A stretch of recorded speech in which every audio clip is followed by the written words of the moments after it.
Hello, guys. How's it going?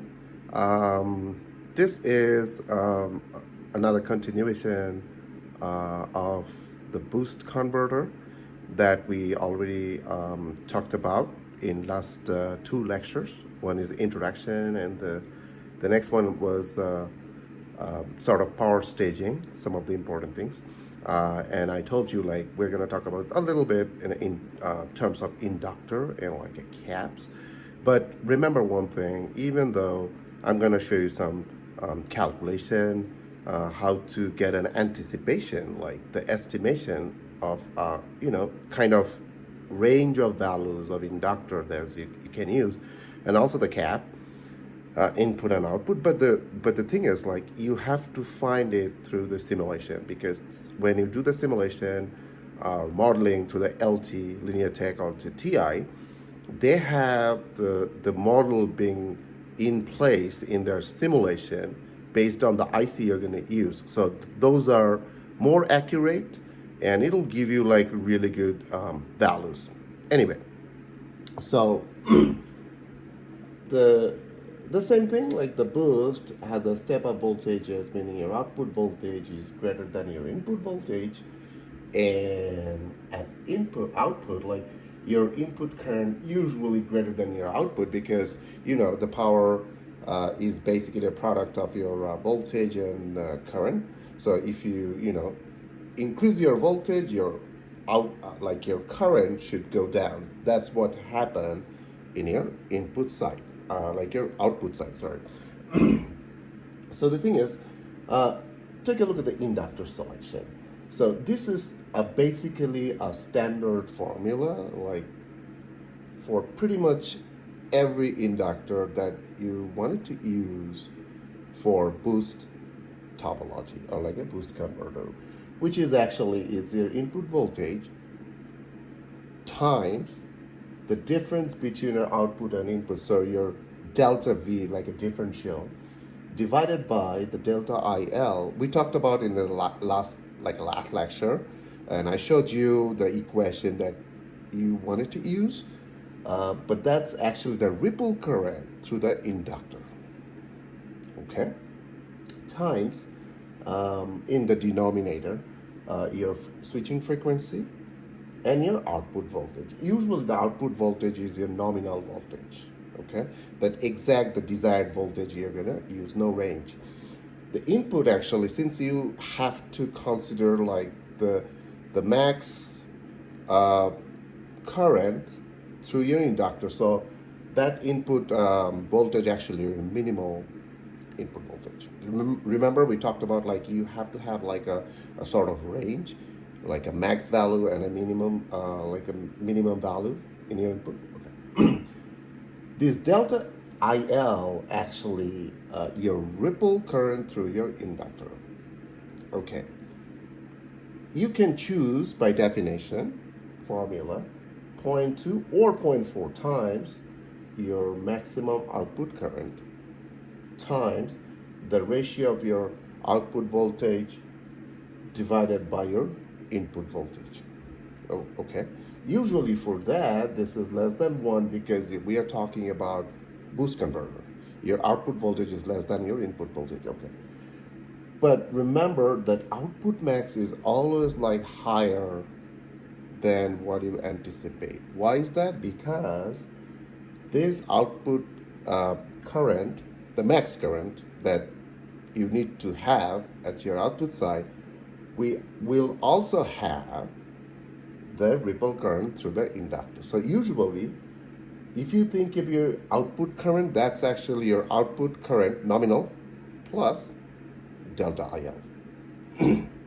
Okay? But most of the time, we think like it's a better to consider as like a your maximum output current, usually twice as much. In other words, your current through the inductor, which will take the ripple current into account as well, should be greater than or equal to twice as much your maximum output current. Meaning, in that case, you should have quite a bit margin, because sometimes the inductor current has a really high spike, like the high ripple. Then what happened? It can cross your maximum margin that you have. Then it's going to be a really problem. Remember, in that case, what happened?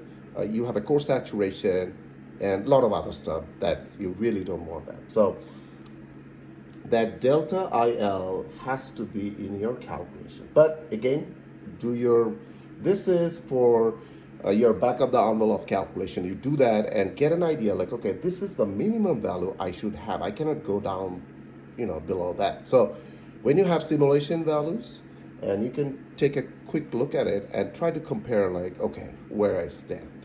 Okay. Second thing is output caps and also input caps, I should say. But this is the formula for the output cap. Why I showed only these two, because rest of the things is very similar to your buck converter. If you see the other lectures that I already completed, you will have all kind of stuff. So you can use those things. So, but for inductor and output cap, because the reason is your delta IL and your in output caps, you consider like your duty cycle. Those are different in boost compared to in buck. Okay. So your output cap, usually your maximum output current times your duty cycle divided by pretty much similar, like switching frequency. But this is like a delta V out. What is that delta V out? Why it stands for? It's actually output voltage ripple. So remember, caps is working with your voltage stuff because it's a energy storage device, right? So you have to have some sort of margin in your voltage. Okay. The problem is with this is like your output voltage ripple, meaning, remember, when you have a DC voltage, there is no actually current getting into that one. Only when you have an AC ripple, the current can, penetrating or sinking through that cap. So you have power dissipation. So if you have more delta V out, meaning more ripple current, you have more power dissipation, which you don't want. Okay? You're losing power through the cores.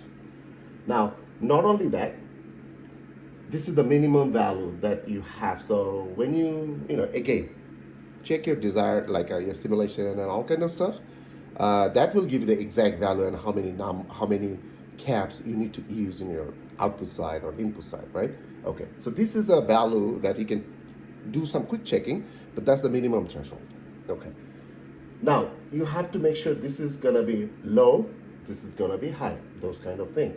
Okay, but usually what happens, in addition to that, you have some extra ripple, and this extra ripple is like being, methodically expressed this way. All these things you already know, times ESR. So this is your equivalent series resistance of your cap. So this is very important. So when you spec out, we call it spec, when you specify your cap value, you have to think about it or go to the data sheet, see what's the ESR value. It has to be low when you use ceramic. Usually for aluminum or like tantalum, it's pretty high. There's nothing you can do, but you need it as well. But for ceramic, you have to have like a smallest possible ESR, so that when you structure all those things in a parallel, your equivalent total resistance is going down. Okay. So the thing is, that's the interesting thing.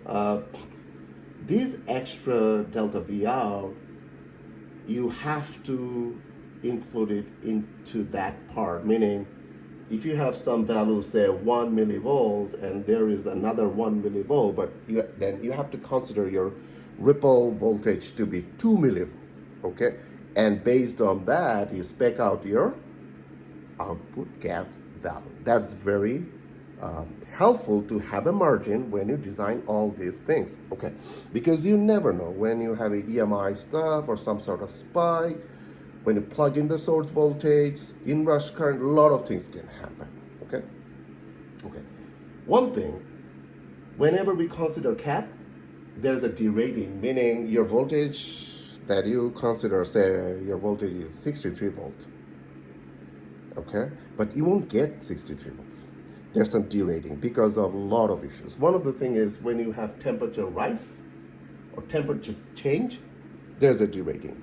When you have a DC bias voltage, because you have to give a DC bias voltage to the cap to make it work in its operating voltage range, that can also derate your voltage. So in that case, typically you have to use like X5R kind of specified caps. But in aerospace, it's even more stringent. We have to use X7R. That's actually automotive grade. The reason is it can operate minus 55 C to 125 plus C, meaning in that range, your derating is minimum. You don't have that much derating. Okay, so that's the thing. So if this derating can occur due to EMI, electromagnetic interference, that can, in aerospace, we usually call it MIL standard 461 G. It's pretty high. So we have to take into account that type of thing. So in aerospace, we have to use X7R to, consider that derating, meaning when the voltage degrade, you will have your minimum voltage requirement to be fulfilled. Okay. Thank you so much, guys. I'll see you in the next lecture. Please subscribe and share.